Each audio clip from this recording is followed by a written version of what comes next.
Yes, it is. All right.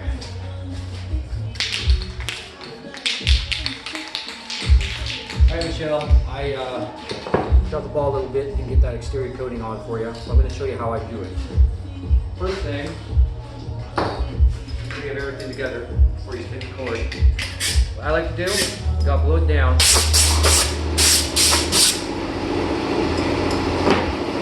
Noisy compressor in the background is very important. It's kind of a mess.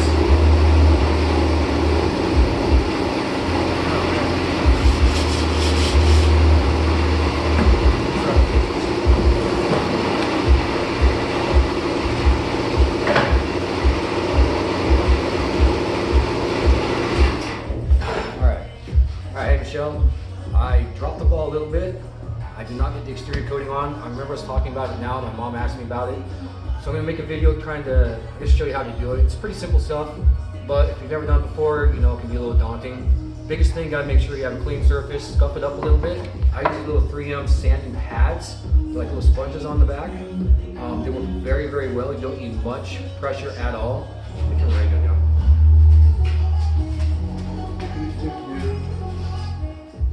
Okay, you don't need much pressure at all. If you don't have something like that, you can use like a red or a green scuff pad, scotch pad. But the main thing is you want to get this thing just a little bit scuffed up, not much. Now, if you go too deep and press too hard, what's going to happen is you're going to go through, you know, maybe the edges. You have to be very careful on the edges, not to put too much pressure on. If you do, brown and black Sharpies go a very long way. The brown Sharpie actually is more of a reddish color when it's applied to the wood, and the black's more of a brownish color. So, there you go. You stuff it up a little bit, give it something to stick to. Be very careful with the edges, that's all. Now, this is basically ready to go. If you want to scuff up the edges, you can, not a bad idea, but like I said, just be very careful. You don't need much, you just want to make the surface a little bit rough. Something for the stuff to stick to. And what I use, the best thing you could use is something like a varnish, an exterior varnish. Not everyone sells varnish by itself anymore, just plain varnish. So, this stuff right here works very well. I usually brush apply it because it goes on thicker, but yes, you have to be a little careful about it. Make sure that you don't have little bristles hanging out. But I also make this beautiful stuff in a spray bottle. This is Helmsman Spar Urethane. Good stuff. It puts like a shell, a coating shell on it. This is satin. I'm just going to use this as my first coat. I'm going to actually go over it again with the gloss by brush. Let's just show you. If it was me and I didn't, you know, do this every day, I'd probably stick to buying one of these things. I think it's like 12, 14 bucks, but it'll do this flag and then other projects you have. You want to do like 2 to 3 coats, ideally. So once you scuff it up, you want to blow it down. You want to make sure you're not in a place where there's wind or dust. And if there is, you need to apply it quickly and then move it somewhere and let it dry for about 6 hours. In a room that there's going to be no forced air, no air going through.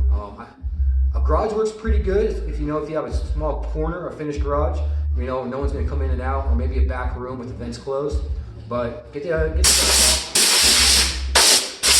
off. If you don't have a compressor and an air duster, you can actually use a shop vac, flip the hose on the other side, and it works pretty good as a blower.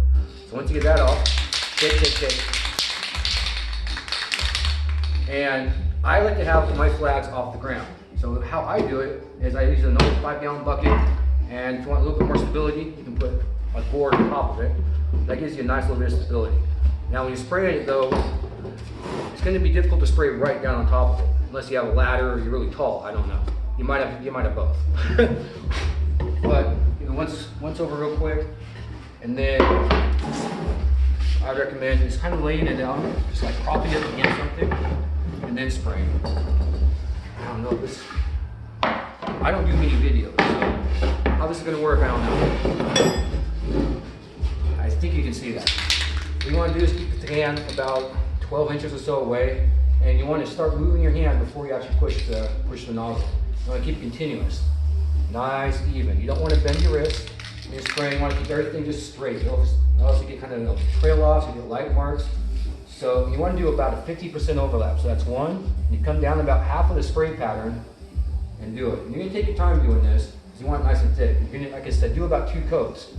Now the lap 3 is just fine too. You're gonna want to do the back. I'm sorry, but it's a very, very important thing to do the back as well, so that moisture cannot seep into the, behind your flag and just destroy everything. So you probably should wear a respirator, dust mask at the very least. This stuff doesn't bother me. I'm pretty sure I'm immune. It's my superpower. I went a little bit fast there, but it's going to take your time.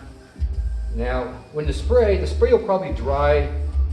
You can probably put your second coat on within an hour, maybe half hour. This stuff dries a lot quicker when you spray applied. It doesn't go on as thick, and it all depends on the weather too. Like, you got to have a place that's minimum 65 degrees.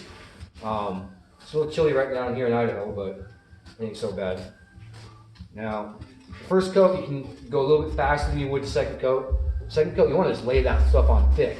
And you're not going to worry about runs, because as soon as you're done spraying this, you're going to flip this over, just reach out from underneath and behind like this. When you touch it, it ain't the worst thing in the world. Gloves wouldn't be a bad thing. If you're really worried about hitting the front of it, just grab it by the sides. And these will be fairly dry still. Now, you can shake. And you kind of want to come at a 45-degree angle when you do this. And then you want to go underneath it, just like that. There you go. And if you get runs on the edges, it's not a big deal because they're edges. And I use a walnut stain for the edges. I use a gel stain, really neat stuff. Minwax makes a gel stain. It's thick. You just rub it on with a rag. Wear gloves. The stuff does not come off easy.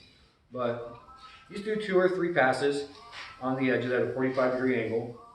I'm nearly out of this guy, but I never, almost never use it, except when I mess up and have to make videos for people. So, there you go. This gets your edges, and I leave it like this to dry. Now, what I'll do is I'll take this to a warmer room, so we'll check everything, make sure everything looks good. Now, this is kind of light. This is a light coat, but it's okay for your first coat. It's going to soak up a little bit in the wood. It has a lacquer on it right now, which is why it's important to scuff it up a little bit. That way it bonds a little bit better. So, once that's done, I like to just pick up my little gallon bucket here, and I'll march my happy butt over to a warm room and leave this and make sure if there's any vents in the room, if you have heating, central heating or air, close those vents. You don't want anything going in. You don't want people walking in there.